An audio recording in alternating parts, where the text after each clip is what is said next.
So what's your name, anyways? You're gonna need a nickname because I ain't saying that every time.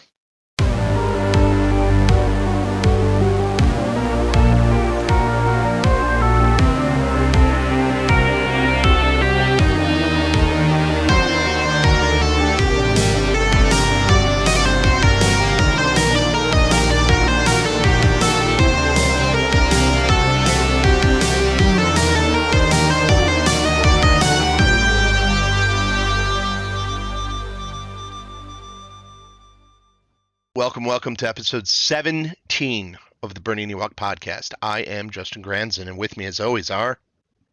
Chuck Fisher? And Dan. Hey guys, it's been like 3-4 weeks, right? Yeah, it's been a while. And actually we did have something cooking up, and I had a major explosion in my house. of the washing machine variety that had to get taken care of, which stopped us in the middle of a podcast. So that's the reason that we didn't get the podcast that we're going to do now out. But outside of that, there's been a lot of stuff going on, and let's just kind of go around the room and talk about it. So Chuck, I know you got a lot going on in life, so why don't you start? Well, I was in Alaska. We took a cruise to Alaska. It's really pretty up there. Amazing. If you guys ever get a chance, you should go up there. Been there. Oh yeah, that's right. You have been up there. We had unbelievable weather. It was sunny, and I mean there were a couple of days of rain, but usually the guys on the guys on the cruise told us it rains pretty much every day. You never see anything. We saw tons of stuff, whales, all kinds of animals. It was amazing up there. The weather was great. So, hey Dan, I highly recommend your internet surfing is going to go live, by the way. Just letting you know. That's cool. I know. Okay. There we go. Look at Yeah, that. there he is. Look at this. Okay, So, this is what you, okay. All right. Well, continue, Chuck, and then we're going to get to. No, I mean we can go right to Dan. I mean, after I got home, I had to take my youngest to college, so I'm officially an empty nester, and it's been really weird. It's just really bizarre. So, I've been doing that. That's pretty much where I've been for the last 3 weeks. Did you go to Skagway? Yes, we did, sir. Yes. Did you go on the train? Yes, we did go on the train. What did you think of that? And yeah, I liked it. It was great. It was really cool. The Amazing. story there, like the gold rush was like 2 years, and how fast that city built up and everything. It was pretty. It was a pretty cool story. A really, really beautiful scenery. Oh my God. Yeah, that was my favorite city that we went to. Amazing. If it's even a city, I don't even know what it is. It's this little outpost in the middle of nowhere. Yeah, exactly. Yeah. All right, so top left corner of your screen, you're going to see a fake picture of... No, I know. I heard the story. So, Dan, talk about it. Yeah, we took a family trip to Costa Rica for 10 days. That's probably the longest vacation I've ever taken in my life. I've never gone on vacation that long before. Good for you. We went to 3 areas, the rainforest, the cloud forest, and then we went to the coast, to the dry forest, and did some surfing in the last couple days, which is why I ended up having an MRI tonight, because it absolutely killed my shoulder. Oh no, bro. Yeah. 4 hours. It was already hurt, but 4 hours, 2 days in a row of surfing, and I just have not recovered. So I went in for the MRI today to get the results on Friday. So hopefully it's nothing bad. We're not spring chickens anymore, are we? Yeah. But that's the best picture by far, because it actually looks like a somewhat big wave. No, you look like you are. No, it doesn't look like it. You are actually surfing. For those that are just listening, there is a picture of Dan completely upright. Well, most completely upright, more upright than I could get on a surfboard. That is for sure, by a lot. Looking like, he's got the one arm behind him for balance. Looking good. Looking good. Yeah, I was able to turn by the time we were done. That's took amazing. Lesson, which was really cool, and everybody got up very first time on the board, which was awesome. That's so cool. That's cool. Yeah, I've never done it. Never done it. Never done it. I think that ship has probably sailed for me, but You know never what? I know. thought it had too, because a few years back in St. Augustine, I tried to surf and I couldn't do it. But we went to Tamarindo is the name of the town on the west coast of Costa Rica, and they're known for surfing. And that beach in particular is known for having like the most consistent waves, like So one of really the good for learning too. perfect for learning. Oh, cool. Yeah, so if they could take a picture and you could pan to the right and see the line of about 400 people for about 500 yards learning to surf. I mean, like That's pretty cool, though. it was really cool, and all the people were cool, and people are bouncing into each other and stuff. It was fun. It was fun. So you gonna move? You gonna move to Costa Rica? We've been talking about that for years and years, but I think that ship has sailed. It's gotten so expensive there. Oh, that sucks. A lot of the benefits are gone, but we're definitely going back to visit again. Oh, cool. But I think we have to go to the Caribbean side. We haven't done that, and Nice. that country is pretty awesome. Very, very cool. The mosquitoes ate us alive there, I will say. Uh-oh, we got somebody. Oh, Um, uh-oh. Nice. Oh my God. We are in the middle of a podcast here. Sorry. So on the I bottom can't right hand of your people- screen, you'll see there are a few ghost children going through Dan's house. I'm a premium viewer, by the What are way. you doing? And While they're talking, I'm going to start. Oh my gosh, there's another one. Here we go. This is our best podcast ever. So I didn't get to go anywhere cool like Costa Rica or Alaska, but I did get to go to Fond du Lac, Wisconsin. So I don't know. Fond du Lac, huh? Yeah, so it's a little, yeah. I mean, the Walmart there is really, really different. I mean, that's exotic. Shut up. So, How different could a Walmart be? it's the people. Oh, dude. Oh no. Yeah, Eek. yeah. If we had any listeners, If I wanted to, the day we were leaving, I could have gone and seen Hulk Hogan show up there pimping his new beer. Yeah. Oh man, That gives you an idea of the, yeah. dude, Anyways. their Walmart in Ironwood, Michigan, which is just on the border from my dad's cabin. It's right next to Hurley. hmm Is quite the place. It'll be the to same. see. Yeah, it'll be very similar. Yeah, yeah. So I did that. But one of the cool things I got to do when I was up in Fond du Lac was I went to a semi-professional baseball game, and the team was called the Fond du Lac Dock Spiders. So I had to get. I should have worn the hat today. I'll wear it next That was a cool podcast hat. because I saw the it is picture. the coolest logo out there. A lot of players get drafted out of them because they're all collegiate players that play there during the summertime. So they actually get brought in. They play there. Some of them do internships because that area has got a lot of engineering places up there. So it's like there were like students from like Georgetown and Yale. I mean, it was like some pretty impressive schools. Like Virginia Tech, I think, had some students there. A lot of engineering schools, and so they're playing baseball, and it was pretty good baseball. It was not bad. A lot of fun. I dig that kind of baseball, so that was cool. A couple days ago, I went to Comic Con for the first time in almost a decade. Oh man. The Yeah. Wizard Con? Well, it's no longer Wizard Con; it's Fan Expo. Oh really? Yeah, Wizard's gone. Wizard's completely Oh, gone. that's Like as a a bummer. company. So, no, it's run way better now. It was a lot of fun. We had a good time. Unfortunately, I didn't get to see Mark Hamill. Mark Hamill was there. I did get to see. I can list off the celebrities I did see. I saw. Let's start with the Star Wars ones. I saw Morgan the Witch from Ahsoka, and Okay. also the Mandalorian. And then I saw Ezra. He was there. I saw Robert Patrick from Terminator and The Boys, as well as I saw a bunch of Seinfeld celebrities. Saw Putty, Newman, and the Soup Nazi. No way. Yeah, it was pretty crazy. Poor Soup Nazi, though. Nobody was going up to him to get autographs. No one cared about Soup Nazi. Unless he was just turning them away. Like, no autograph for you. Maybe that was going on. But, and then I saw AC Slater and No way, really? Elizabeth Berkley. Jesse Spano. Yes, Jesse. Yeah. And my favorite, though, I saw Adam Savage. And I think that was my kid's favorite too.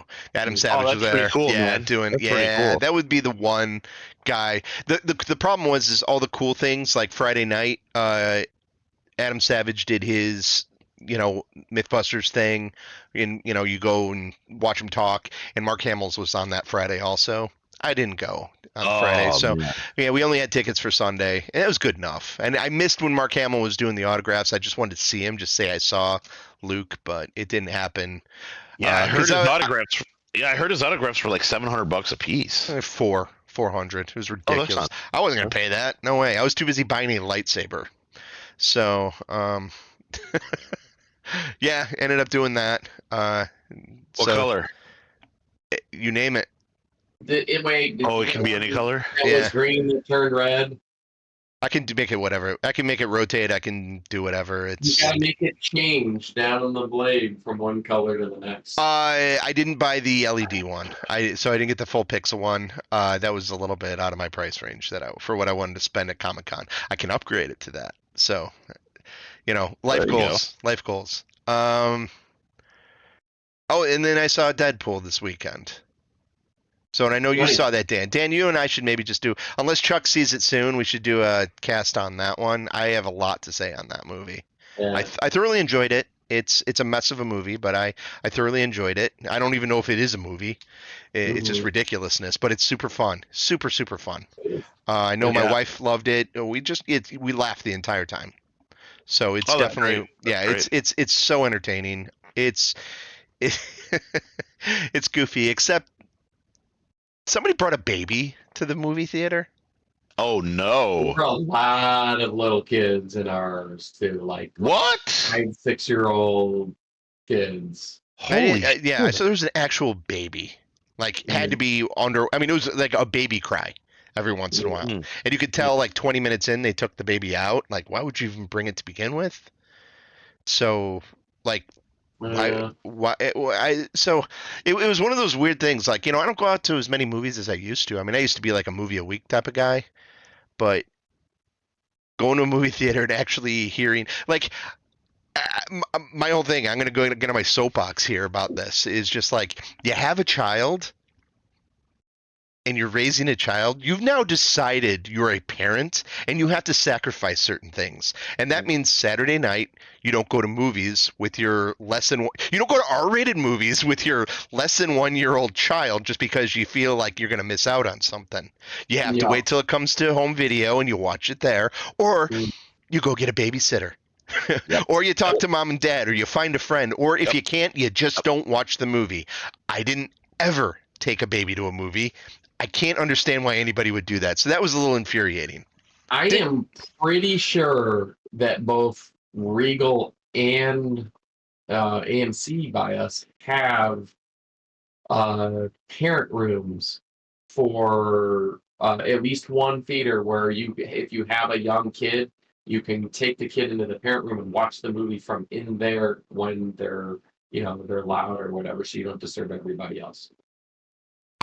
I thought there was a policy where you couldn't bring a baby into an R-rated movie, and they would just monitor that. But also, I know that they have like 11 a.m. movies that like have kid movies that you could bring your crying kid to, and everybody Mhm. just accepts it because, hey, this is just kind of like get out and do something. And I'm totally fine with that. But the 7 o'clock movie on a Saturday night, no.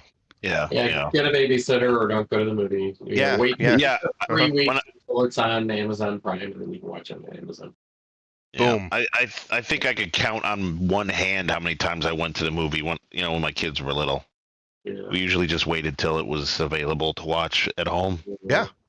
Yeah. We take the kids to see like kid movies, or like we did, Sure. like Shrek or whatever, Frozen, whatever. Oh yeah, like all the kid movies, yeah, and all the Star Wars movies and the Marvel movies. That was it. But like not the Deadpool Marvel movies, Right, like right. but Did yeah, did you see Twister? I did not. Twisters. Twisters? No, I did not see it. So you can. That's on Amazon Prime already, even though it already Oh, cool. wow. like, did really well. That was fast. I think Borderlands is also like Borderlands is like it like fumbled so bad out of the gate, it just Oof. fumbled right into streaming. Oof. I think That one is setting a record, isn't it, for like the biggest bus in movie history? It Budget wouldn't to surprise me. Oh, that I sucks. don't even want to see that train wreck. I'm not even going to rent it or watch it on Netflix ever. Oh, I never played the game, so I don't see what, I played a little bit of the game. It's fine. It's dumb though. I don't know. It was the idea was it was like a Diablo first person shooter. So it's constant loot, One of the which first Destiny ones, did a lot better. You know. but Borderlands, I'm pretty sure came before Destiny or Did right it? after, and was much more thorough. None of those, neither of those two are the best in my opinion of those, first person looter shooters, right? That's got to go to the Division. That one was freaking awesome. That one did it better than any of those other two. If you never played Tom Clancy's The Division, I never did. the yeah, Division I 2 haven't played it, yeah. is a better engine, but not as good a story. But man, the Division is fantastic. Really, really good.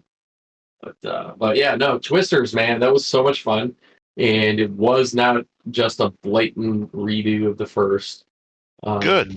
Yeah, so it was good. The cast was really good, and I think they did a good job. Yeah, the first one was fun. Mm-hmm. It's not a very serious movie. No, not at all. But this one was done well. Wasn't too serious. It was a little serious at points, but a little more serious than the first one, I think. But lots of fun, lots of tornadoes. Did they have flying cows? Knew you were going to ask that, and You knew I was going to ask it. I think there's one point where you think there's going to be cows, but you don't really see them. Okay. Yeah, but there's all kinds of. There is no cow level. No, the flying cow. Yeah, that's it. There's no cow level. Okay. We're getting closer to cow level in Diablo 4, by the way. Oh yeah. I don't know if you saw, but they unlocked the next part of the clues. Oh man! Man! I'll have to catch Expansion's coming in like what? A month? 2 months. Month and a half? October, right? October 5th or something like that, right? Yes, 2 months. Yeah. Sweet. So, next topic, Chuck. You ready to go and dance on the grave? Go ahead. Well, we should go. Like this will lead into the main part of our show today, which is we're going to be ranking things, specifically Star Wars movies and shows. The Acolyte was officially, the second season was officially, I guess, canceled, or they opted not to pick up for a season 2. Well, the language they used was canceled, meaning that they were looking at doing a second season. And from what I understand, there were brainstorming sessions on a season 2. So the language using the word canceled in their thing, meaning they were highly considering it. And I know you're happy, Chuck. I mean, go ahead, dance on the grave. I mean, and explain to me how this is a good thing. I think it's a good thing because I think that if you look, okay, for example, I'm going to throw this at you. I just watched the last season of The Umbrella Academy, and I thought it was written and acted extremely well. It was a shorter season than the previous seasons, and it was really great. It was really great. It had a lot of different diversity and representation in it. I thought it was amazing. It was a great story. I loved it. I would watch it again. What season was it? Wait. Okay, what season? It was the 6th and final. Okay. Oh, so like the reason, so like the first season, the first season that really sucked, it was given time to get better, is what you're saying, and like fill in those blanks.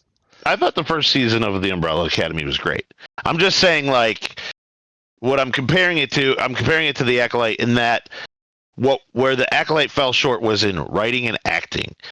Like that was the thing, and people complained, and there were review bombings and stuff.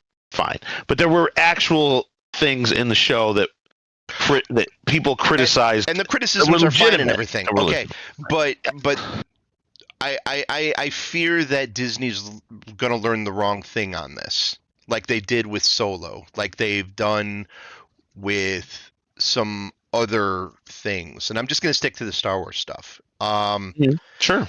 And the thing is, I mean, okay, so the good news on all this to me is it doesn't necessarily mean that we're never going to see Kamir again, because I think it would be an absolute freaking crime to not ever do anything with that character or do any other stories with Darth Plagueis. Okay, but what we had was a direct line to those stories, and now that's been cut off. So who knows if it's going to happen in the near future?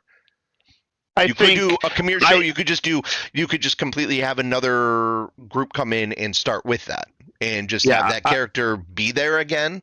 But the thing is, it's just like they canceled Boba Fett and decided not to go with the second season of that.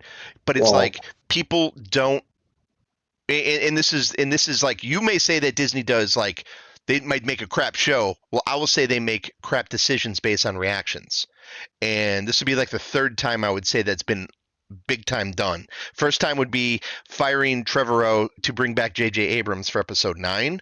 The second one would be canceling a Boba Fett season where Boba Fett, the character, the actor, like, people like Boba Fett still. Like, Boba Fett is still a beloved character. So it's just like you're cutting. Yeah, but that doesn't matter, Dan. That doesn't matter. The thing is, you still have the character Boba Fett, and you could still write a story with Boba Fett and make it awesome. That doesn't have anything to do with Book of Boba Fett season 1. Well, let me give my take, a real quick take on this. Right, I don't think it's necessarily a bad thing that they canceled the second season of it, right? Because canceling the season, it doesn't necessarily say, hey, we don't like any of the content that we have. We're just not going to make another season of the show. That's true. And with everything else that they've got going on, and with the state of streaming services right now is shaky across the board outside of Netflix and probably Apple TV or Apple Plus. Everything else is on shaky ground. Amazon Prime's probably doing pretty good just because it's Amazon and it's propped up by everything else. But with what was it? What just went under? Was it Paramount, right? Just went under, man, and that's going to have huge repercussions. And I would not doubt that is a direct, line into why Disney felt the need to cancel this show, especially with how many other, Star Wars shows in the pipeline, movies coming. They have a lot of park stuff going on, and they're all intertwined. Mm-hmm. Their bottom line is more important than a season 2 of Acolyte. Now, you could take Chimere. I would agree with you, except that Lucasfilm canceled it. It wasn't Disney that canceled it. It was Lucasfilm, and they are completely separate entities, and they work differently. You're never separate. You're never separate from the mothership. You are. Yeah. You could say you're separate all you want, but you aren't. Okay, so what I heard, and this is, third hand, so I don't know how true it is. What I heard, that it wasn't canceled for a reaction to the fans, because frankly, they don't give a crap about the fans' opinion per se. So like all the negative stuff, they pretty much ignore all that. But what ultimately canceled the show was just purely the ratings. Like, there was a major drop off of watchers, and that was it. Just the amount of money spent to the views. That was it. That was the deciding factor that I heard. That's what did you hear was the cost, the budget on the whole series? It's always been reported as $180 million. $180 million, right? So $180 million probably gets you 1.5 movies, which are going to generate you more money. I mean, it depends on the movie. Star Wars movies are going to cost over 180. Oh yeah, easily. Star Wars movies are over 200 million to make now. With how much everything else is going on, like how many other things they have in the pipeline, I would imagine the budget on an individual movie is probably not as much as it was when they're making episode 7, 8, 9, because they have so much. It's like a Marvel movie where you're reusing assets. You've got everything. You've got characters crossing over. I don't. I think $180 million probably gets you one and a half, smaller movies, not a main movie. I don't know. Yeah, I really don't know. Yeah, because Acolyte didn't deserve a season 2. Chimera deserved another story. And I think so. I agree with you on Pelagius that. and all of that fun stuff. That deserved more to it, and this doesn't preclude them from doing it. They're just not making an Acolyte season 2. Yeah. So you have what's coming next? You have Andor Skeleton season Crew. 2, Skeleton Skeleton Crew. Crew. You guys watch the trailer for Skeleton Crew? Probably no, not. I did not watch that. Okay, I guess we're not talking about Skeleton Crew. We can. So the Skeleton Crew trailer. Chuck, Is you're gonna this hate it. You're animated? gonna hate it. There's like kids in it. It's No, animated. no. right? This No. is the Jude Law. This is the Lost in Space. Oh, that's show. right. The one So with Jude this Law. is the most Spielbergian looking Star Wars thing I've ever seen. That's in my what I entire heard. life. I heard that today, actually.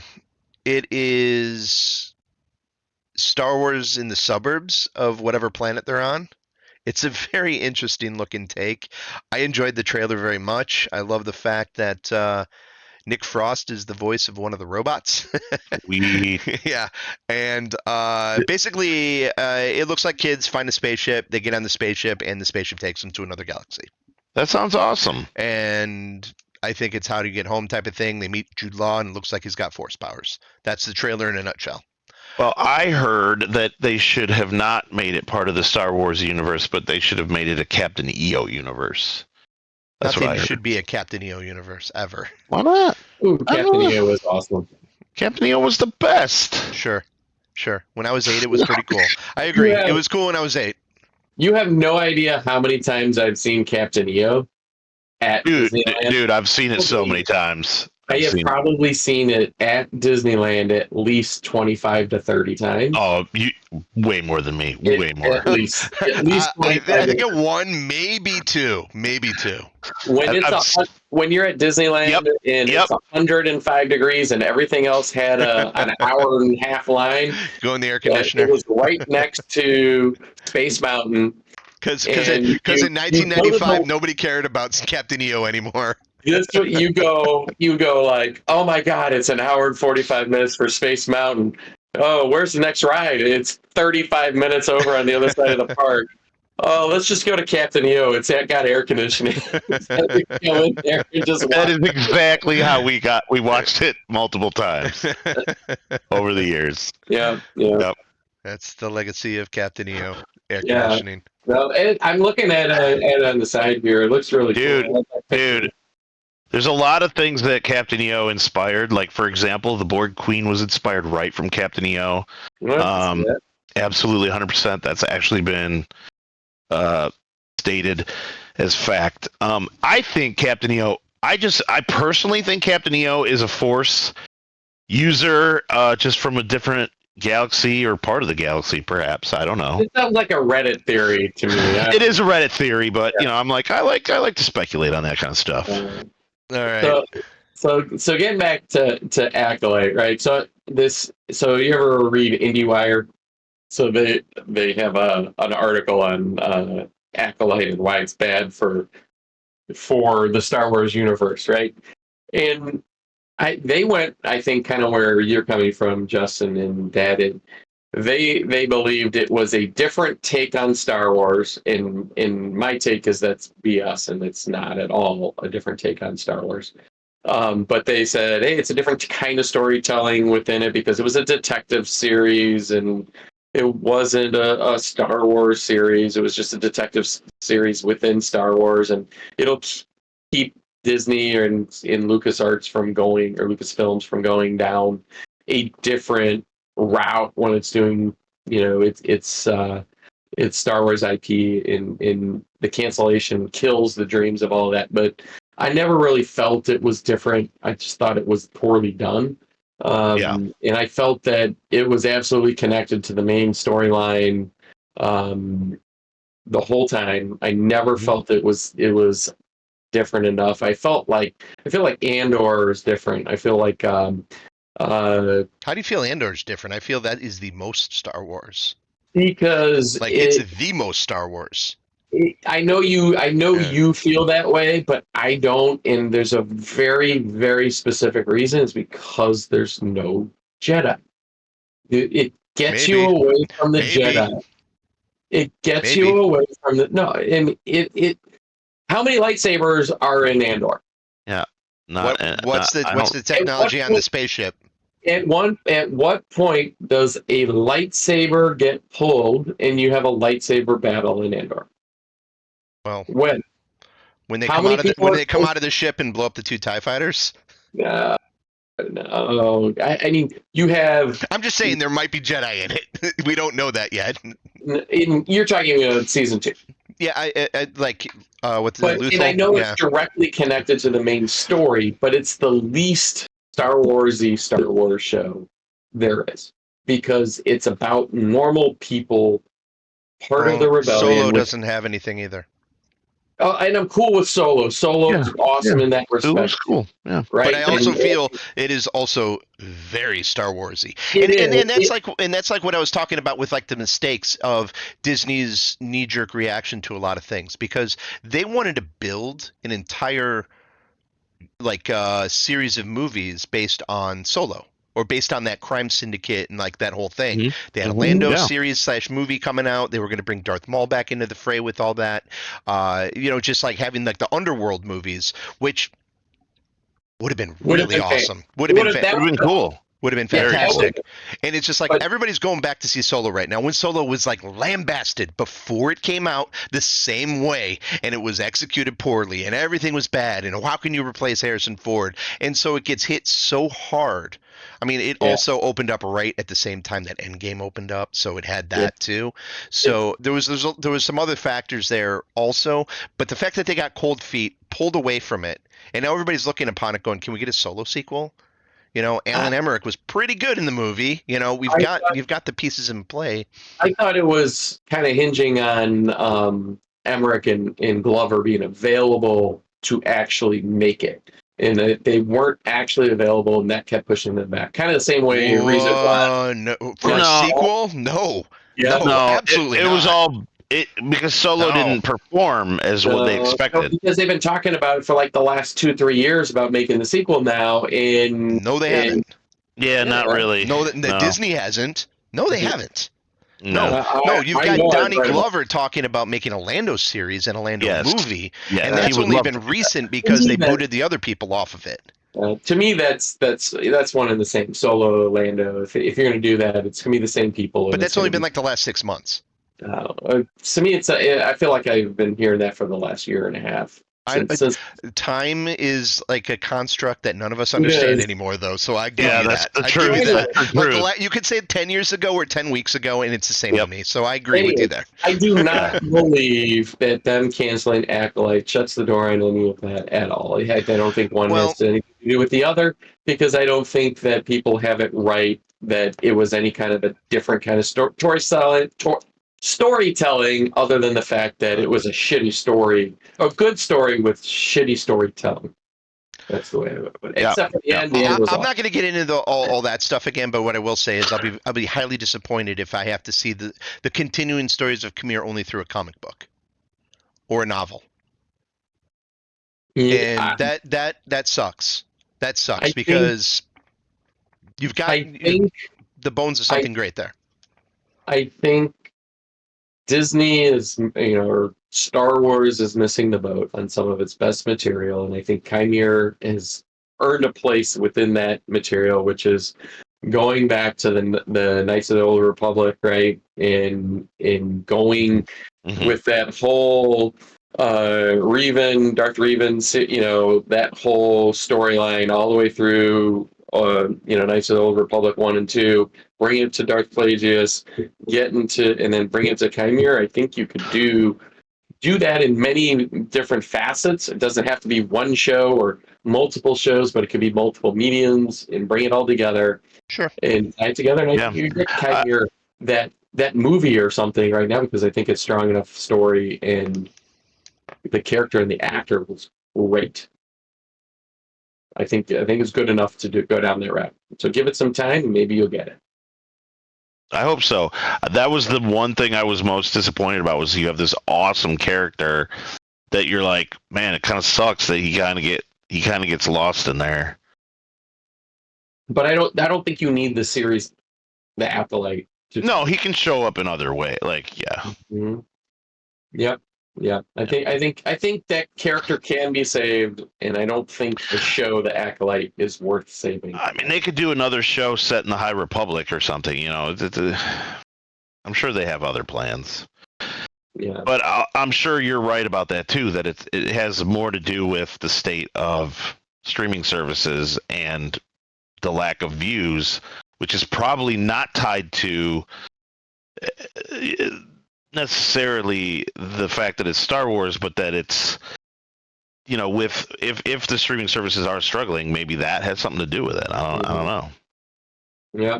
Yeah. In the reach of the Paramount, that downfall there is reverberating across all of the platforms right now. I don't know how it's touching Disney directly because I don't know if Paramount is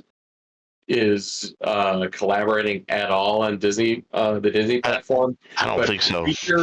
Reacher's next season's in doubt. I mean, Paramount has IPs like on Prime, on Hulu, on HBO or Max, all over the place. Netflix too, I think, it has some pieces that are produced by Paramount that aren't going to continue. So I think we're going to be talking about this for months and months as we get to the bottom of Fallout and where different shows land, because I think there's some big ones that are impacted. Oh yeah. I mean, what the hell is going to happen with Star Trek now? Right? I am going to say I'm kind of happy about that though. Like you're happy. I'm happy that when we started talking about the streaming stuff when it first started, Netflix was like the first one to really come out. Then the second one to hit was Amazon. Mm-hmm. I think the third one might have been Max, right? Apple came along a lot later. Well, it was HBO. Yeah, so Max. It was HBO Max at the time. Yep. And then you heard and then it was Peacock and Paramount. And everybody's getting their own streaming thing. And then it was just like, okay. So the biggest argument I've always got is, okay, you cut the cable, and then now you pay for 7 different streaming services, which are paying the same amount anyway. Yep. And it's just like, so it's just like, and then, something like Amazon's got the audacity to throw commercials into something. Yeah. Where it's like Amazon, Disney. Like we Disney. were watching a Disney show. We were watching Alien on Disney Plus 2 nights ago, and I got the top end Disney plan, and they threw 4 minutes of commercials in the front, and they threw 3 commercial breaks in. And you want to know why? Because it's Disney Plus, but it's a Hulu show on Disney Plus. And they put that in. I was like, "You mother effer!" That's Amazon's been doing the same thing for a few months now too. So it's it's like I'm getting advertised to at the same time I'm paying for the service, and it's just like you break free of those things because you don't want to get the advertisements. Yeah. Right. I mean, even HBO will throw like a minute or two of their own show advertisements in front of their stuff. So which isn't as grotesque. I think most people are okay with previews. Yeah, and it's not as bad. Yeah. It's not as gratuitous, but it's still, it's one of those things where it's like I'm happy to pair off a lot of these lesser types of streaming services because nobody needs to have 5 streaming services. It's just like let's have 2 or 3. I was okay with multiple ones when it was a la carte in original programming, and I was getting it for like $6 or $5. But now I'm paying more for my 4 streaming services than I was for cable. Exactly. Yeah. And I still have trouble finding certain things. So, but I mean, like, and if you like with me, I rotate them. So like it's funny because I actually dumped Paramount a little while ago, and we pulled in Peacock just to watch the Olympics. Now I'll cut Peacock. So I'm cutting them. I'm constantly doing the juggling and all that. The only ones I always keep are Disney, Amazon. Disney and Amazon are the only two that I always have. I see. It kind of goes in cycles for us, but in general, I always have Amazon because I have Amazon Prime, And right? that's where they've got us. Yeah. Yep. Yeah, they got it. I'm always ordering on Amazon, so Amazon Prime will probably never not be worth it for me. We have Disney, which I was very close to getting rid of Disney, but now it's Hulu, so I just up Hulu because my daughter wants to watch a bunch of shows on there. And I'll always have Netflix, and I get Max for free with AT&T. So that's what I got. And I have Paramount Plus because Wait, you get Max for free with AT&T? if you have an AT&T unlimited plan, God damn, I got to look into that because I think I have that, dude. Yeah, you might have free HBO there. God dang, man. Okay, so we're getting a little long in the tooth. Let's get to the nitty gritty today. I got one other thing though. All right, Dan. One other thing. I've never seen this movie, and it's a freaking classic. And I'm going to go back and watch it again because my kids were around me and I had to turn it off. But I watched the Kentucky Fried Movie finally. And oh no way, really? Shit. Have you seen the Kentucky Fried Movie? Like 100 times? Yeah, oh my God. yeah. I remember. Okay, so I'm going to tell you my story real quick before you get into it, because you were talking about had to turn it off with the kids. So Mike Davis, who's been on this program, and I watched Kentucky Fried Movie at my house, and we're watching it, and my mom came home with the groceries just as Catholic High School Girls in Trouble came on. Oh man. Oh man. If that tells you anything about Kentucky Fried Movie, so yeah. I was pretty shocked. It's an unbelievably class. I think it's the best thing that the Zucker brothers ever did. Yeah, it's like the Zucker brothers. It's like Reitman's one of the writers, right? Like it's like a who's who of who would be writing comedy in the 80s and 90s for all those big comedy movies. So yeah, they came out like right around 78, I want to say 90, 80, somewhere in there. It had to have been 70s. It's like 78, somewhere in there. But yeah, the stunt man is one of the best scenes. I kind of had to skip around a lot because the kids were around. And obviously Fistful of Yen is absolutely phenomenal. That was great. That one I pretty much watched the whole thing. That was good. Oh yeah, go watch it, man. Go watch it. It stays funny forever. It's a couple on the couch watching the news, and then the news is watching them and as they're having sex on the couch. The popcorn you're eating's been pissed in. Film at 11. Yeah. Good times. Awesome. So back to it.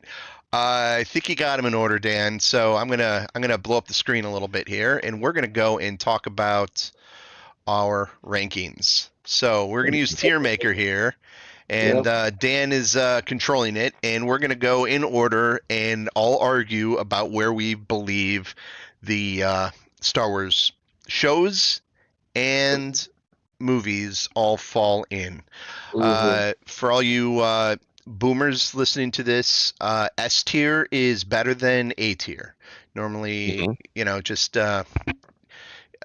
it's more of a Gen Z thing, I think, with this S tier thing. It probably started with like what S tier was like a Smash Brothers thing. I don't know. Or it's like a video game thing where it's like like a super tier or something where you achieve like that platinum medal above the gold or whatever. Yeah, in some like video games, like where you have characters or whatever, like they get really intense. They do like S plus, S minus, A plus, A minus, all of that fun stuff too. So. We don't have enough movies to go through it that way, though. Yeah, no, we don't have to go too nitty gritty. I mean, I've seen some of these lists that'll go through and break down every single season of Clone Wars and Rebels, etc. And rank them. It's just like, I can't even remember what's in each one. Except I have been rewatching the 5th season of Clone Wars. If you watch anything Clone Wars, just watch the 5th season. Oh my God, it is some of the absolute best Star Wars stuff there's ever been. Anyway, we actually got through like episodes 1 through 6 before my washing machine blew up, so I kind of remember where we had things, but we're going to re-argue it all over again.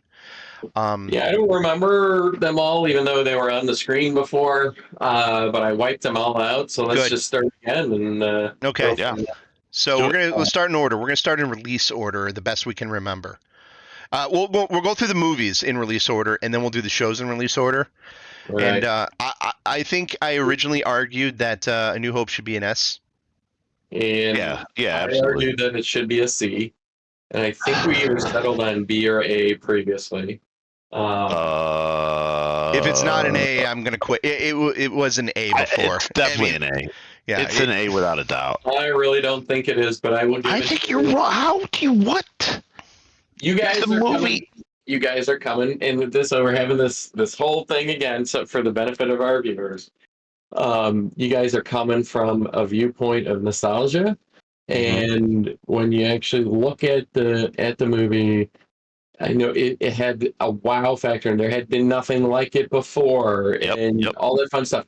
But when you take it in the context of watching it as somebody, like if you watch it for the first time today, it's not an S tier movie. It's just not. It's a little long in the tooth. There's some scene, some parts that really aren't very good. The acting can be kind of.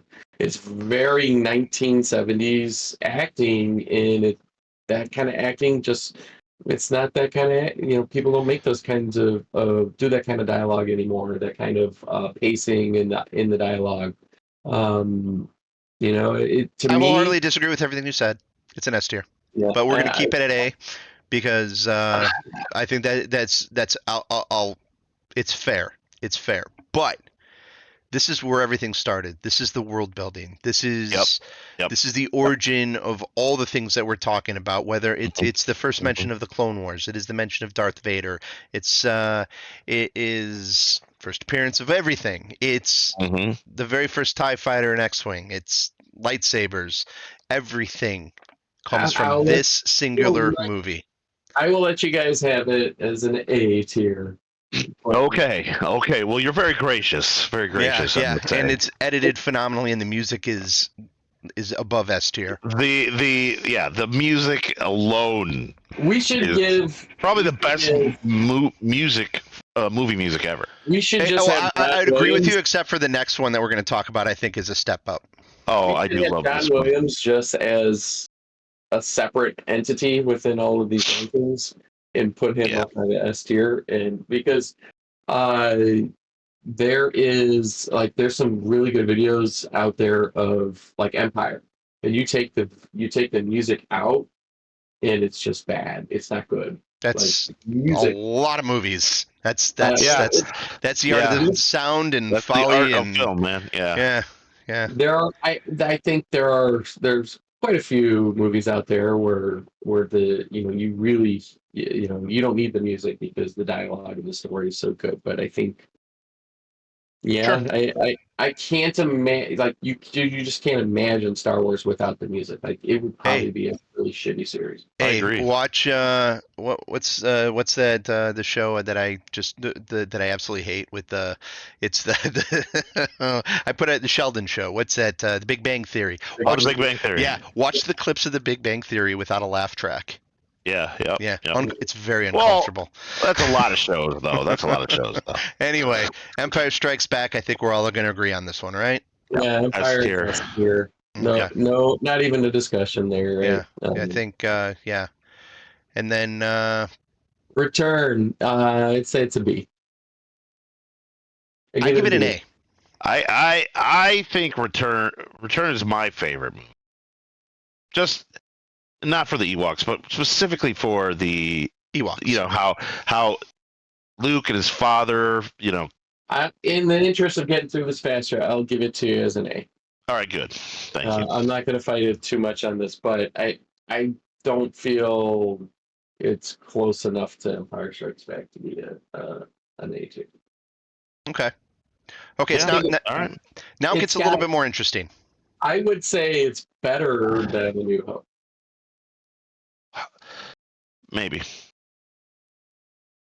It's your favorite. Yeah. Okay. So I think there's also a different distinction and you could combine them, and I think it's totally fair. There's a distinction between your favorite movie and the best movie.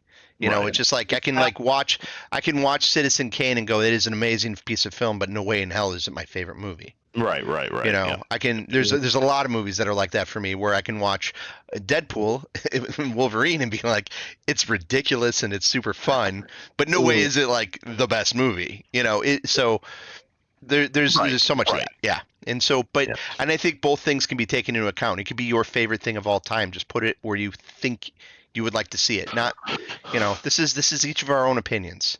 Yes. Yeah, And but that's why. I Okay. would probably put it as a C plus, B minus, and I would put A New Hope as a B plus. Okay.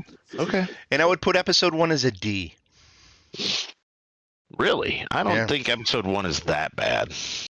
Phantom Menace as a D. No, I'd put that up as a solid C plus. Yeah, I would go with that. I agree with you, Dan. I think that's a C. See, I might even put that as a B. Yeah, I'm okay with B or C. Yeah. I'm But, more well, inclined to a D. I think Yeah, it's. I mean, yeah. That's where it averages out with what we're talking about right there. So I mean, Yeah.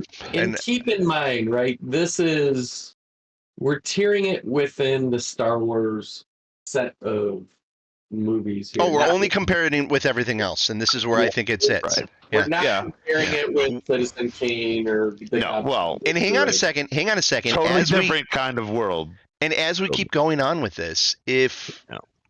we can make the argument that some of these can change along the way.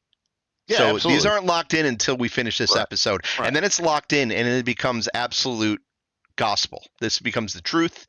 This is what gets. This is we're gonna have people put billboards, and this is the truth, and this is exactly what it is through the science that we're using. Until the next one comes out, and then we have Right. Oh well, yeah. Then we got to redo the whole thing, of course. It's not like our kids would have totally different lists than we have. You know, that's Yeah. the thing. They you could do know. their own damn lists. Yeah. All right. So and then Right. episode 2 is an E. It's definitely It's an E or E. D. It's an A D E or for me. Yeah, it's E. the worst dialogue. I mean, episode 1 is pretty rough dialogue, but but 2 is just horrible.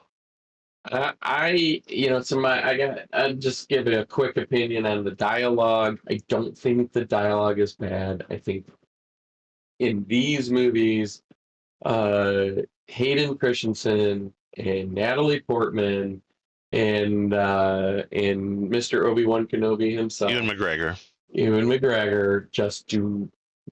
they just don't hit the dialogue right in these three movies. That's what I'm saying. That's my story, and that's what I'm going to stick to. Yeah, I'll disagree with Ewan McGregor. I think he's fantastic in all the movies. I love Ewan McGregor, but I do not like him. I mean, he did better in the series Obi-Wan, but I do not like him in these three movies. Yeah, so he's the bright spot for me, along with Palpatine, as far as acting goes in the prequels. I agree with that. Yeah. I think for this movie, not only the dialogue, but I thought visually, this movie, I don't know, it just didn't grab me visually as much as like episode 1 did, you know. But I think it's got a fun little finish. The last half hour is a little fun. I think there's some fun to be had with this movie, but where it ranks with the rest of Star Wars, I think absolutely it's in the second to worst tier. Yeah. Only because I know for sure I got two things that are going to fit in this F tier. I got a couple things for F tier. Yeah. Okay, so then let's do the third movie, or the episode 3. I think it should land at B.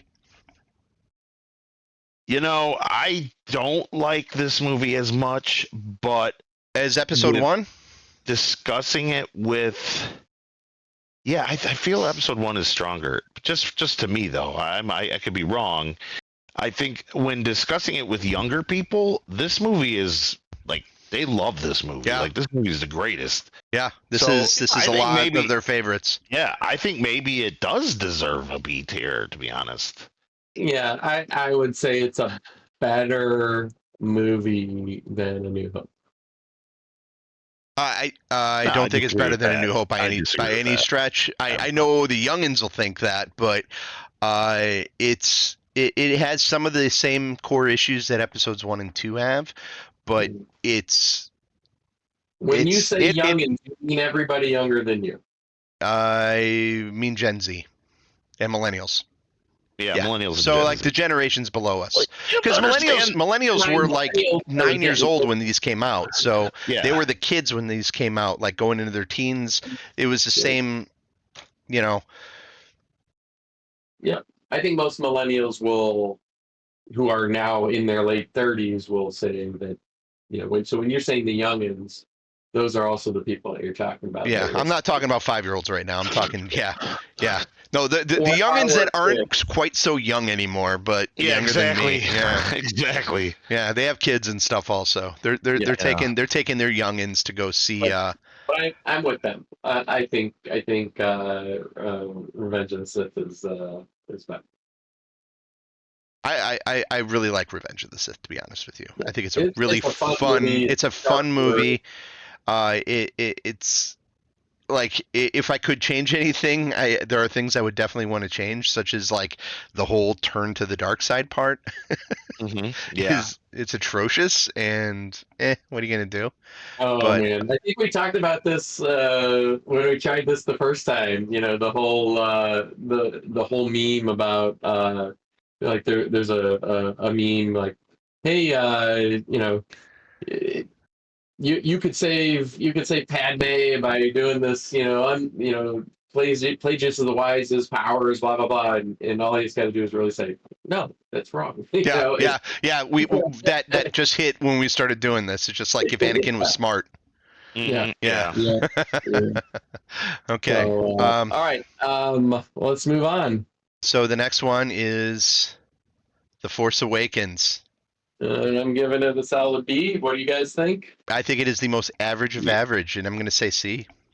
It has to be, I think. It's a rehash of A New Hope.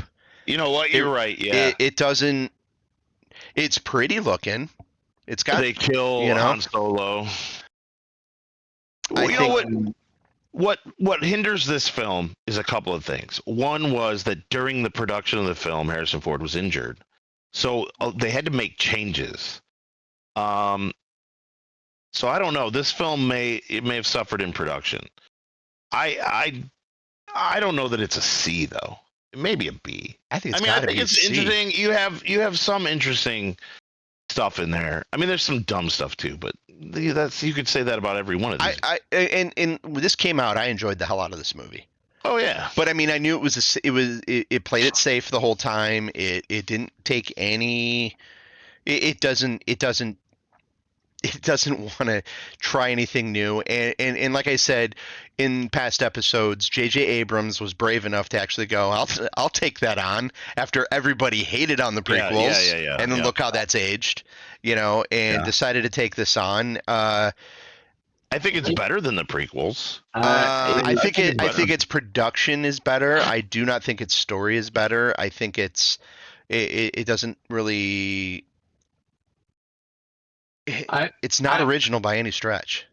No, it's not original. I don't think it needs to be, right, because we know it's supposed to be the foundation of a trilogy. Like A New Hope, nobody knew that they would be making the other two, right? Sure, but I mean the certain things they did, like the Skywalker lightsaber coming out of the blue, never getting an explanation in film. It just, there's some parts of it that just irk me to this day. And it's just like, why was this? The fact that they put this movie out there and don't have the three main characters get together for one scene. The fact that I never got to see Luke, Leia, and Han together on the screen at the same time. And by killing Han Solo off in the film, making it impossible to ever happen again. And there's just so many missed opportunities with it that it's just like Star Wars problem for you. I don't think it's a movie problem for this movie. I think the movie, taken as it is, Daisy Ridley is phenomenal. Stiff. Oh, not at all. I think she gets better as the series goes on. She's pretty stiff in the first one. I think she's fantastic. I think she's probably the best out, except for what's his name in this entire series, right? She's the shining light throughout all of this. She's great. She's better. I think she's better. She's a better Luke. than Mark Hamill was. Yeah, it's a C tier. You can't say that. You can't. You can't shit on Luke Skywalker, bro. I'm not shitting on Luke Skywalker. No, I know. I You had think she- some cool stuff. One of the things I thought was really cool was she was like scavenging old like Love that. Star Destroyers and shit. Like that's Love cool. that. That's a Love cool that. idea. Yeah. You know, I thought that was cool.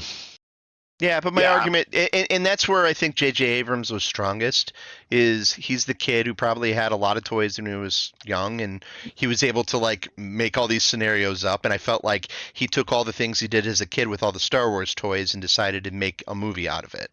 Like this is So- what I thought was cool about Star Wars, which obviously had nothing to do with the Force, because the dude had Yeah. no clue about any of that part of it. Here's the three things I think they shouldn't have done in the movie. Snoke is dumb.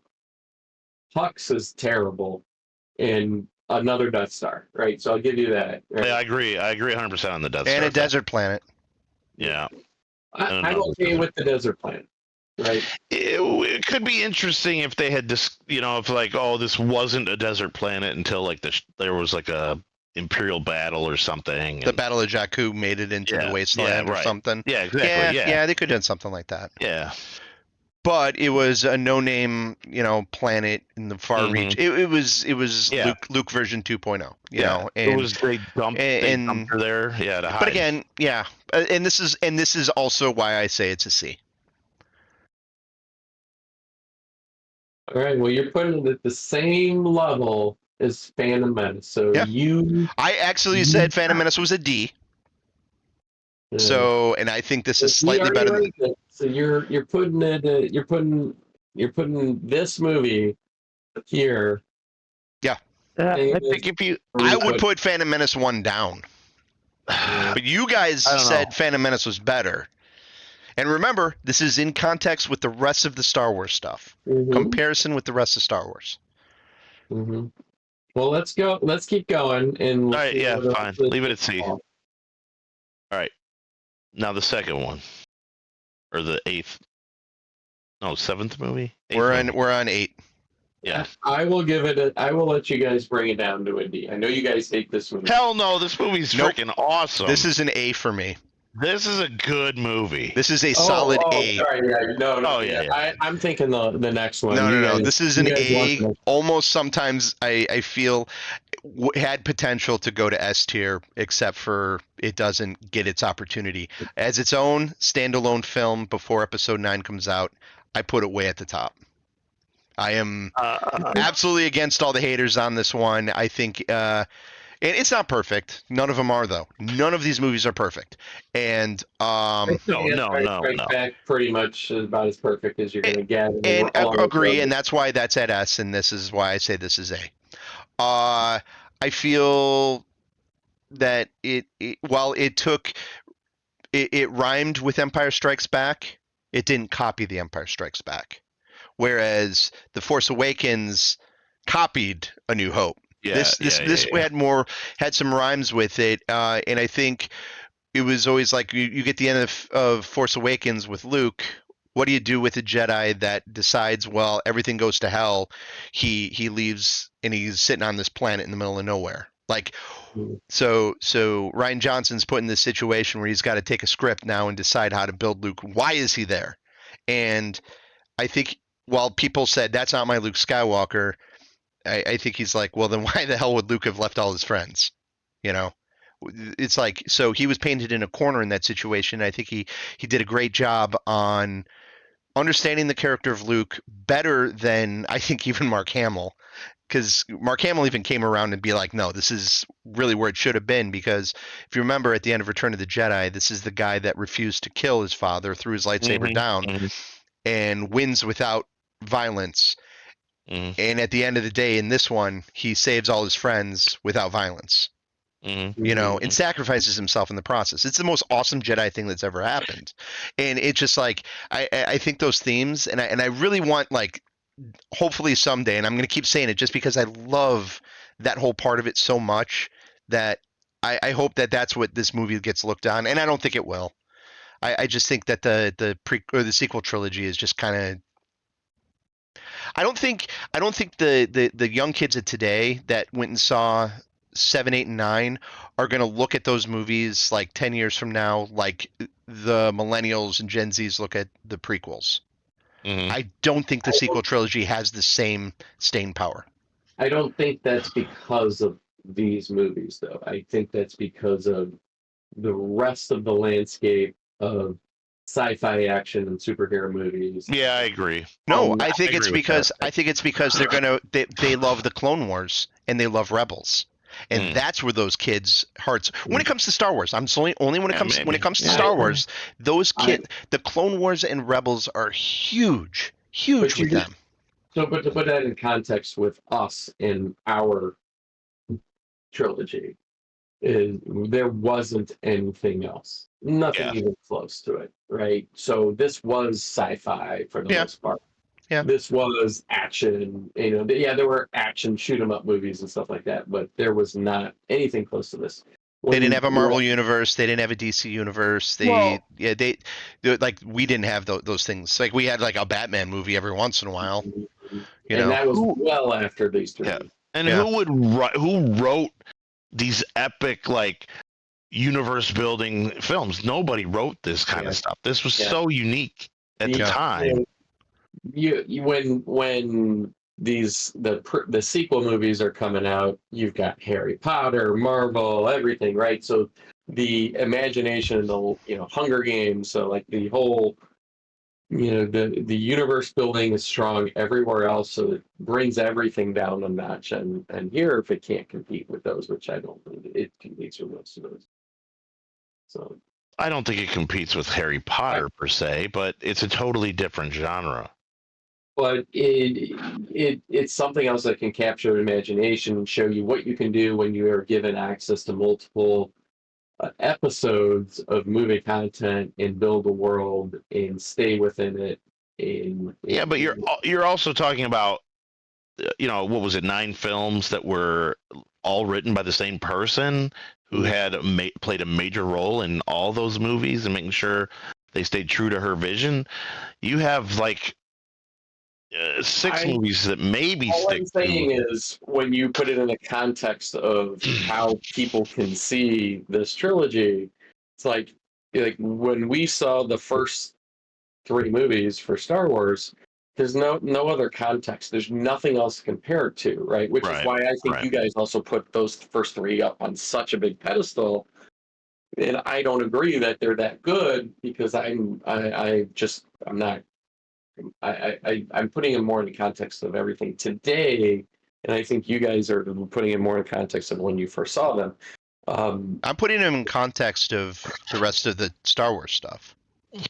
But I'm just going back to your comment on why people today won't view these Star Wars movies as because even though it's their trilogy, you're saying that they're going to be brought down a notch. I'm saying it's not being brought down a notch because of these 3 movies. I'm saying it's being brought down a notch because of all of the rest of the movie experiences that millennials and Gen Z had when these came out. So no, that's not these it though. movies are starting out behind the ball. It's this is all in the context of Star Wars versus Star Wars. And if you've got the kids that grew up at the time that like being the same formative age that we were for the original trilogy, and then the next generation with the prequel trilogy, that group that grew up with the sequel trilogy also had Rebels and the Clone Wars coming out at the same time, which was something that was more accessible and hit. Cinema. That's not the cinema though. That is not when you go into a movie theater and you see the Star Wars scroll hit. It's not the same as turning on and watching a 30-minute episode of Clone Wars or Rebels. There's a reason that Ahsoka is the #1 character in Star Wars right now. Is the most popular of all characters in all of Star Wars. So your statement was that the sequel movies are down a notch because of other Star Wars. Well, they won't be. That I totally don't agree with that. I say that it's because the cinematic landscape is so much better in general that Gen Zers and millennials won't ever put it up there because there's so much better content available. Yeah, I mean, there that's was- fine, but that's not even they're not. but that discussion doesn't even fit with what we're doing right now. Yeah, they're though. not even. They're not I mean, here. that's not Right. what we're all discussing. I'm saying is that when I think it's absolutely appropriate, because when we watched the first three movies as kids, well, I saw it much after, right? You guys said you remember seeing it in theater. I didn't see one until it was Return of the Jedi, and I don't even remember the movie in the theater I remember it when I watched it much later. There was nothing else to compare, so we're putting everything way up higher. Okay, than it well, probably but with that argument, then the prequel trilogy had the Matrix movies come out and the Lord of the Rings movies come out at Yeah. that time, which you could make arguments are better trilogies than than any of the prequel ones. So I would so say- it's like I think what you're talking about is irrelevant to this discussion. Well, what you're saying is that it's being brought, that the sequels are being brought down because of other content, and I don't think I'm saying in comparison, yes, that's what we're doing. I We're don't comparing think it's Star Wars to fair. Star Wars. I'm not saying I put this at a D tier. Like, well, but you've been doing that the whole time. You're like, well, I don't think Star Wars should be an A tier movie because movies that come out today are better. And that's like, oh, that's not what I think the spirit of what this is. This is we're comparing the other Star Wars movies to other Star Wars movies. Yeah, and I would say they're not the except for Empire. I don't think the first two are the top three movies to come out. I think the first. I think A New Hope is right in the middle. So let's go to Rise of Skywalker and put it at F right now, and just start there, and then you make an argument to get it higher than that. It's much better than Attack of the Clones. In what way? Better than Attack of the Clones. In what way? It's got better acting. I know the story's a mess, and I know there's all kinds of crammed in shit that shouldn't be in there, but it's just a better movie than Attack of the Clones. It's fun. It's got better special effects. The music's just as good. The acting isn't near. I mean, I'm not a big fan of Oscar Isaac's acting in this trilogy, but even he's less stiff and better than Natalie Portman and Hayden Christensen in that movie. So I would say it's a better movie than Attack of the Clones. I would say it's at least an E or a D, because when we come down and we put some of these other F, or E titles, I would say it's a better movie. It's a pandering piece of garbage that doesn't play fair with the rest of the series. I feel like that way, right? That's kind of the way I feel about a ton of this of these shows. So I feel like nothing panders the way this panders. Yeah, nothing even is close. I feel like the last trilogy that they made, I think, suffers greatly from not having a singular voice throughout. And this movie does feel like it did not continue the story in any way. Like it contradicted a lot of the elements of the story. Sure. So I would definitely keep this down at the F tier. I think this is an F tier movie. I do understand your point of view. Yeah, special effects, blah blah blah. But if I'm comparing this to, the other movies and even the shows like Mandalorian's better than this. Solo's better. No, not at all. Mandalorian's not better than. No, 100% it's better. Like not even it's like way better. Yeah, like incredibly better. Yeah, like incredibly a lot better. A lot better. Yeah. Oh, I couldn't disagree more. And I'm not saying it's that good, but I think Mandalorian is boring. Right? I think the first season moves slow, but I still think it's better than this piece of garbage. I don't. I don't think it's better. I've only got one thing on this list I think is worse, and that's only because I can't get through one episode of it. And I didn't even want it on the list. It's coming up soon, but I didn't even. Right. But let's do Solo first. Yeah, let's go Solo. So I'd say Solo's a B. Oh yeah, I agree with that 100%. I love Solo. All right, and Rogue One. I'm not gonna. And just let me think on Solo for a second. I think that might be right. Like it's totally right. It's yeah. I'm just like it's not an A. and it's definitely better than. Yeah, I think it's B. Yeah. Yeah. Wow, that was easy. Okay. How about Rogue One? Rogue Like One, Rogue One, I think we're gonna argue I think because it's S tier. I think it is S tier. the best Star Wars movie made. Interesting. Okay, yeah, I'll agree. S tier, yeah, it's good. I'm not Better gonna. than all three of the originals. So if we were doing tiers within S, I'd put it S plus. No, it's still a notch below Empire. Like I don't know. Like I go back and forth. Like, is it better than New Hope? I don't know. Right now, we're not ranking them it's like- better or worse within the tiers. So If you compared the two movies, and we can by sliding them over. like literally, A New Hope is a sequel to Rogue One, basically, like in a way. I mean, if you guys are both gonna say S, I think it's an A. I think it's. What detracts it? What knocks it down from an S to an A? I think simply the idea that Empire is the holy grail of these films. No, not exactly. Like, because it's like I'm just trying to think. I mean, if you remember, I did say New Hope was an A or an S, and so Yeah. it's just like I think the two go hand in hand so well together. And it's like I feel like Rogue One, Andor, and A New Hope are all S tier for me, and it's just like having A New Hope below it is what's hurting me. That's my issue here. Like I'm more fine with Rogue One being there as long as A New Hope was with it.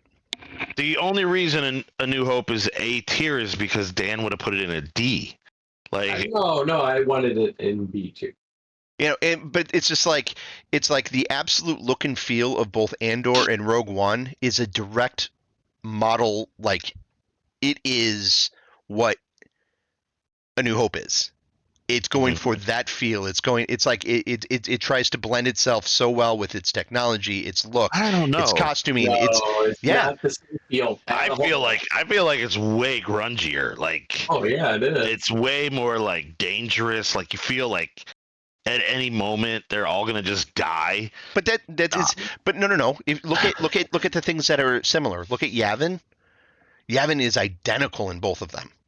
You know, I mean, it's just like they made it as perfect as much as it could be. In fact, they took stock footage of A New Hope, or not stock footage, but footage that was filmed of the pilots from 1977 and imported into Rogue One. The stuff that was unused, they actually used so they could get those same actors and faces and everything put back into it. You know, and it's like they're so connected. And I think Andor season 2 is just going to lead it up even to make it even more that way. So again, I don't know. This isn't your specific ranking. I agree. This is our as a group. This is as a group. I mean, so I'm just saying that my whole thing was like I'm fine with it as S. I'm just hurt that A New Hope isn't with it. Yeah. No, I see. I agree. I understand. All right. What's the next one, man? Yeah. This is where it's going to get interesting. Yeah, so I mean, it's just like put Resistance as absolute trash. Just put it right there. I think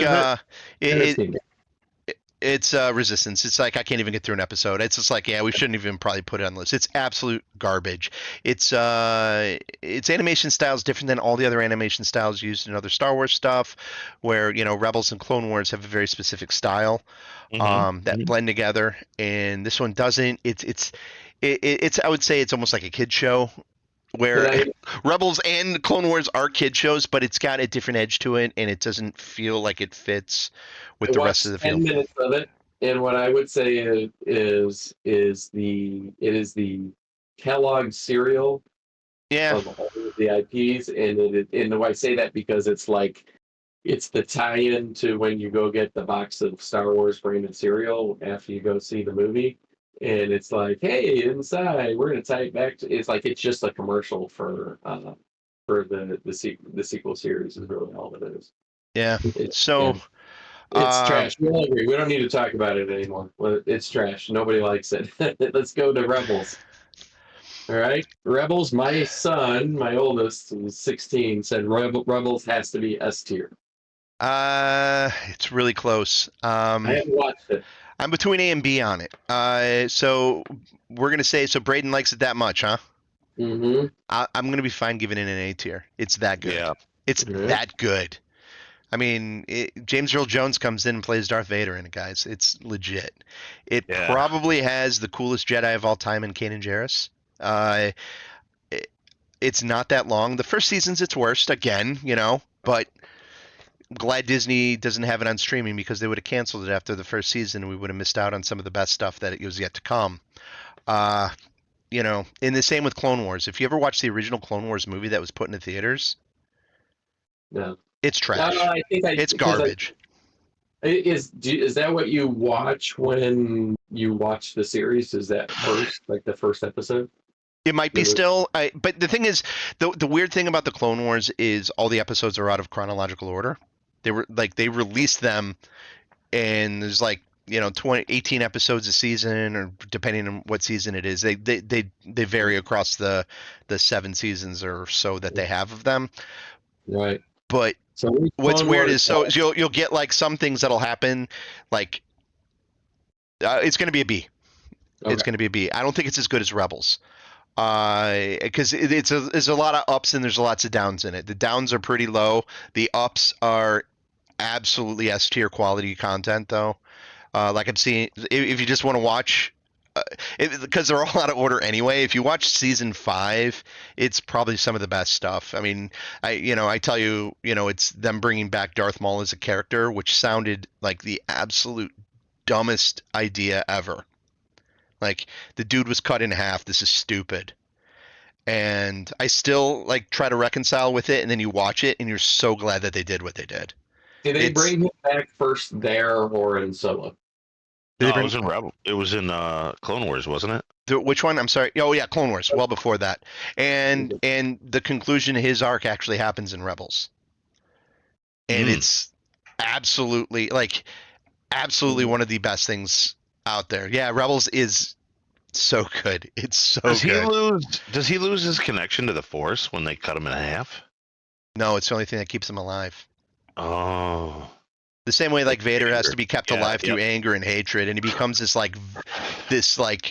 creature that has been sustained in the wastes of Naboo, and just with hatred and just anger, and he's all feral and his horns are super long, and he's got these spider legs all attached to him that have just kind of attached over time to him, and then he gets dumped on some planet with some other trash, and that's where he's found. Oh, it's amazing. Trash planet? Love trash. Sorta, planet. Yeah. It's sort of in this thing where this, and it ties in with the Night Witches and the Night Sisters, which are witches that are in Ahsoka. And so anyway, that's all I'm going to talk about that. I think this is going to be our most interesting discussion is the next one. The Mandalorian. Yeah. If you take out about half the episodes, I'll give you a solid B on it. Chuck, where you fall on it? All the filler crap within season 1. What would be a filler episode to you? Because the idea Marshall, that huh? Marshall. Whoa! Where they killed the Krayt Dragon? Yeah. That's a filler episode? Mm-hmm. I could see that. That was the one I thought of too. So when we first talked about they Mandalorian, take down a Krayt Dragon in that. That is amazing. When we first talked about the Mandalorian season 1, we first had discussions. The way you described it is exactly how I've come to realize it, and you compared it to Kung Fu, the TV show, and I absolutely hated that show. And now, yes, it's Kung Fu, the TV show in Star Wars. No, I compared it to Lone Wolf and Cub. No. Well, anyway, the second season is so much stronger than the first season. It's okay. The third, season 3 is fun at the end. The one with Cobb Vanth is season 2, by the way. Yeah. Hey, that's at the very beginning of season 2. That's where they find Boba Fett's armor. Boring. It's boring. Right. I remember that. Yeah. Oh wait. Maybe not. No. Because the end of back in season 2. Yeah, did season 2 because then he comes back. Yeah, I'm all messed up now. Yeah, I hate It comes back in season 2. I hate the lady mechanic character. I think him traveling around in Tatooine is just freaking boring.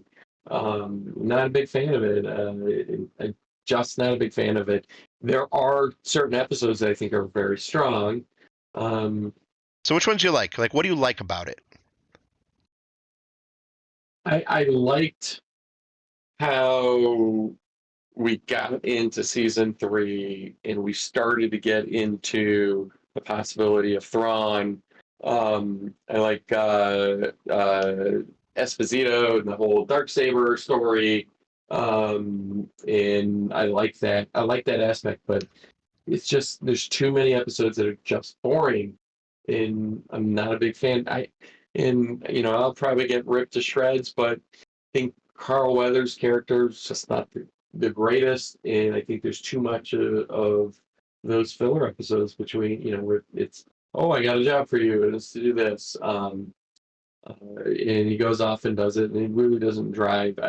Man, see, to me, it was like that's like the argument about what of the X-Files do you like? Do you like the Monster of the Week episode, or do you like the alien story? Right, the main arcing And it's just story. like, and I think there's a really strong argument for either one of them because, like some people are fans of that. They want just like, I want to know what happened in Mulder's sister, and I want a lone gunman to be there and helping along the way, and just let's find the aliens and the Cancer Man and all that kind of stuff. And other people are like, you know what? I love it when they go weird and they show me like, the dude that fits in the air ducts and other things like that, and like some goofy spider person. And Yeah. To some people that would be like a filler episode, and I think like we used to have television like that would mix it up, and I think that's what I really liked was it was kind of like harken back to like the old school TV, and I like the idea of having like, okay, this is the bounty of the week. I thought that was a lot of fun. Sure, but it can also be frustrating if you're like tuning in, you're like, oh, what, where's it gonna go, and then it's like, oh, now I gotta wait another week because this was an episode. This was one of those bounty episodes. I can see where Dan's coming from. How many episodes a season were there of the X-Files? Probably 20, 24. Right. 24 a season are there of The Mandalorian? 10, right?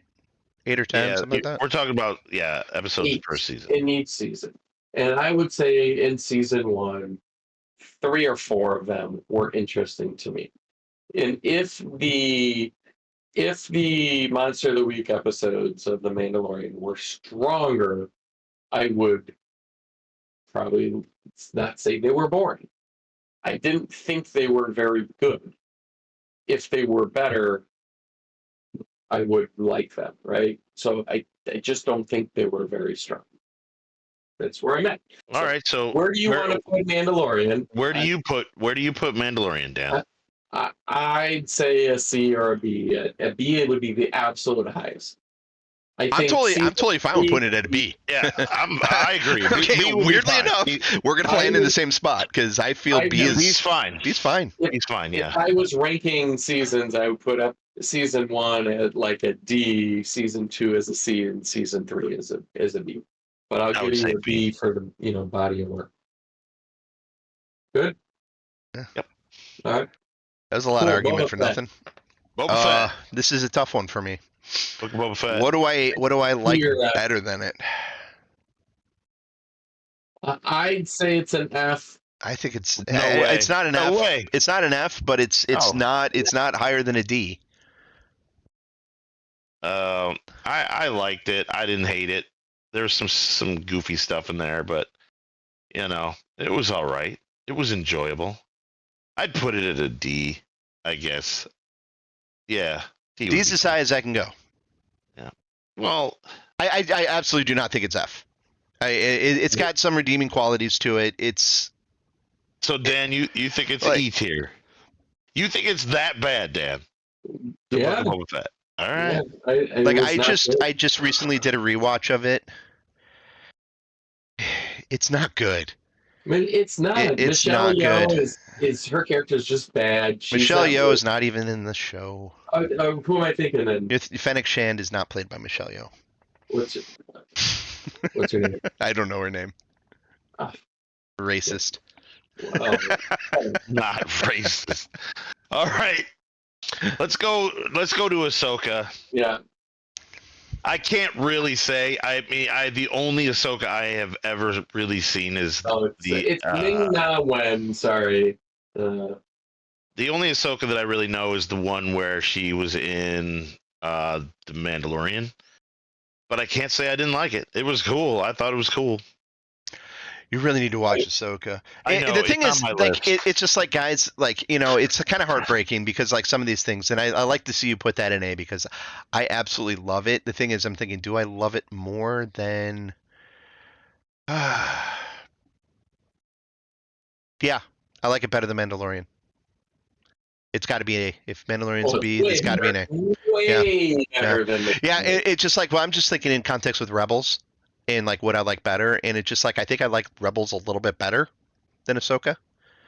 But man, Ahsoka season 2 could just be next level if they do some of the things that I hope they do with it. Yeah, I'm good with it. I'm good with it. Getting a season 2? Huh? Is it getting a season 2 or Yeah, a movie? yeah. No, it's official. It's a season 2. Yeah. And is it going to be called Ahsoka, or is it going to be like It's Ahsoka season 2. Ahsoka-Lorian Fett? Nope, because 'cause Mandalorian's getting the movie. Yeah. Right. And Ahsoka will get probably one more season, and then I'm guessing they'll do an Ahsoka Thrawn movie with they're building up. I think the idea is 2 more movies in that universe, like so it's a trilogy of movies with the shows. So you might get like an Ahsoka movie, and then you get like the final like Thrawn battle movie. Yeah. Will Boba Fett? So I heard Boba Fett isn't in the Mandalorian film. He's not in the Mandalorian movie. No, because they, like everybody else, thought Boba Fett was trash, and they didn't want to put No, it. just because the show, like I said, the character is still Boba Fett, though. And the character of Boba Fett in season 2 of Mandalorian is absolutely phenomenal. Can Absolutely. we say that Boba Fett from the original movies is not the same tier as Boba Fett from these shows? He's a changed man. He almost got eaten by a Whoa, Sarlacc. whoa. I think the best Boba Fett thing we ever had is Mandalorian season 2. Yeah, The stuff that we have in absolutely. Empire is like not really enough other than his costume is cool. No, everybody And wanted Return of the more. Jedi, he goes down like a punk. So, I mean, as you should when facing off with a Jedi Knight, right? not Mandalorians. He's not a Mandalorian. I don't know that he's a Mandalorian. He just uses Mandalorian armor. Yes. Yeah, but he's also like the top tier bounty hunter that can take on a Jedi. And other top tier bounty hunters can take on. Hey guys, please watch Clone Wars and Rebels. Yeah. Please, there's some really good stuff there. Right. Okay, I don't have that kind of time, but you do. You do. No, I don't. Dude, we've been talking about this for over 2 hours. You got enough time. All right. Well, then I won't be doing. All right, what's next? Let's go. Come Spider. on. Our All right. fans want us to finish this. Andor. We're gonna go S. Thank you. Yeah, probably straight up to S. It's the best show. It Yeah. is the best show. And if we're putting Rogue One up there, Andor I like better than Rogue One. Yeah. All right. Obi-Wan. I would put it as a C, but I like it better than Mandalorian. So You know, I like it as much as I like the Mandalorian. I think it's ultimately better than Mandalorian. But Better, I don't know, but I just really liked a lot of the stuff they did in there. I mean, there's some hokey stuff, but The highs are really high, but it's Yep. got more lows than it has highs. why? I want Because it's a little because the little girl does a bunch of stuff that Dude, you're like the things that come you on. argue about with Acolyte, and you're going to tell me that the Obi-Wan stuff is forgivable. You got to be kidding me. Mhm. That's what I'm gonna do. That's what I'm gonna do. Yeah, I think Obi-Wan's a D. All right, I'll say C tier just for Justin. Like, I think Obi-Wan is better than Boba Fett, but I think they're both D. But if you guys are going to say C, fine. I'm okay putting it as C or D, but I think I put it better than the next one, which I think is a D. I'm going to say it's a B. The Acolyte. Not a B. B, it's definitely better than Obi-Wan. It's an I E. don't think so. No way. Not even close. I think you have Not even close. 2 episodes, maybe 3 episodes of Acolyte that are S tier episodes. I will never watch The Acolyte again. I promise you that. Let's put it this way. Let's put it this way. I will watch Like, the Book what of are the Boba Fett. what are the highs of Obi-Wan? Facing off with Vader. So you got Yeah, the the Vader Vader fight face-off. where he decides not to kill him and he's got to run off, right? All right. Yep. So that's it. We got the one scene there, and then we've got the other Vader scene where he's like separated by like a little bit of fire and escapes or whatever. That whole dumb scene. Yeah, Like, that's a dumb scene. There's a lot of dumbness in that show. Obi-Wan. The part where Flea can't catch Leia because of a stick. You know, there's some dumb stuff in that show. Okay. I'll watch it. Rewatch I'll watch it. though. I'm telling you, I will rewatch that. I will never watch Okay. The Acolyte. And I will it's never just watch like The Acolyte. in the highs of that show are so few and far between. You know, I'll say Kumail Nanjiani, his role's excellent in Obi-Wan, and I think Ewan McGregor's great in it. You know, so there's some things about it that I absolutely love, and I don't hate it. I want to like it more. I want to like it more than I do. You know, Fine. so I mean the Wade part's pretty phenomenal, right? You're entitled to your. We all care about that. Wade, right? I don't remember. Or what about the scene where Obi-Wan is trying to like do like the little person in a coat trick, like try to like sneak out of the Imperial base with. So all right. Hey, I just like a little consistency in your criticism. Here's what I'm going to do. I'm not going to watch Clone Wars and Rebels. I'm going to rewatch Obi-Wan Kenobi, Mandalorian, Ahsoka over the next couple of months. I'm going to rewatch all those, and then we can revisit when the Mandalorian movie comes out, and we can revisit these rankings. It'll be a little bit fresher because I watched Obi-Wan once. It's been a minute since then. And Acolyte's fresh in my mind. And while I think it finished on a strong note, Chimera is awesome. The rest of that movie, or that rest of that series, drags it down so far, it can't get past. I mean, I did cheer when they killed those Jedis. I thought that was fun. But if you honestly ask me, I will probably never watch Acolyte again, but I know I will watch the Book of Boba Fett again. True. Please do. Please do. Oh, I'm saying, if you ask me right now, if you're like, hey, Chuck, do you want to watch the Book of Boba Fett or the Acolyte? I'm going to say Book of Boba Fett. So the Acolyte can't be above the Book of Boba Fett. Guys, I've seen all these series at least 3 times each. So it's just like it's like me like not watching them. This is stuff I put on the background when I'm cleaning up. This is stuff that some people put like I don't have any like cable that has any sports on them. So I put Star Wars and Marvel shows and That's not possible. What? You watch baseball constantly. Oh no, I There's don't. no way. You don't have any sports. Dan, explain to him the situation I'm in with baseball. No. Is there any reason for me to watch baseball this year? I understand. I saw the news. Yeah. So there's no reason for me to watch any sports right now. So instead of that, I put on Marvel shows, Marvel movies, Star Wars shows, Star Wars movies. That plays in the background. I'll clean, or if I'm doing whatever. Sometimes at work, I'll just while I'm working, I'll have something in the background. Yeah, that's fine. Yeah. So hey, do real quick. The Book of Boba Fett. When I watched that show, you know what it reminded me of? It reminded me of the Ewok movie with Wilford Brimley in terms. You know what? You guys keep talking about. I think the Book of Boba Fett is clearly D tier. I don't think it's an E tier. I think it's like the book of Bacta Tank is what it should have been called. It's a better show than you guys are giving it credit. The book of I really think Tank. So. I mean, for the love of God, Kenobi's in a C. And you think Kenobi's terrible, and you put the Book of Boba Fett at an E, I think it's D easily. I honestly, I think the Acolyte should be higher, and I think Book of Boba Fett is slightly worse than Obi-Wan, and they're both D tier. Obi-Wan should be D tier with Boba Fett behind it, and Acolyte is better than both of them. Combined. I think the Acolyte, there's actually, F tier isn't low enough for the Acolyte, in my opinion. when you're talking about E and D tier, you're talking about the difference between the little trash can in your office versus the trash can. The trash can outside. Yeah, well, the F tier is the trash can outside. It's the dumpster. That's the dumpster. That's the one we light on fire, everybody.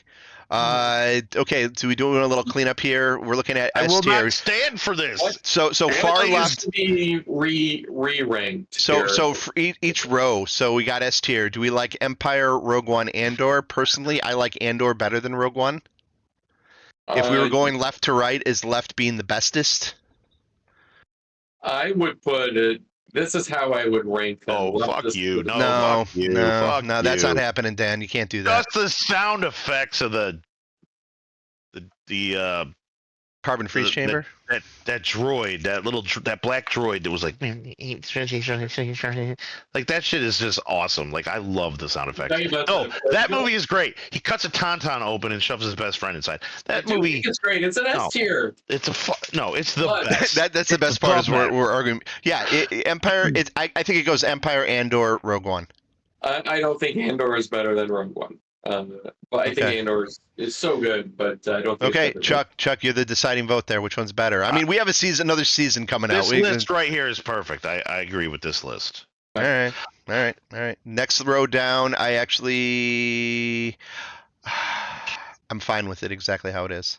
I would. I might actually put Last Jedi after Rebels.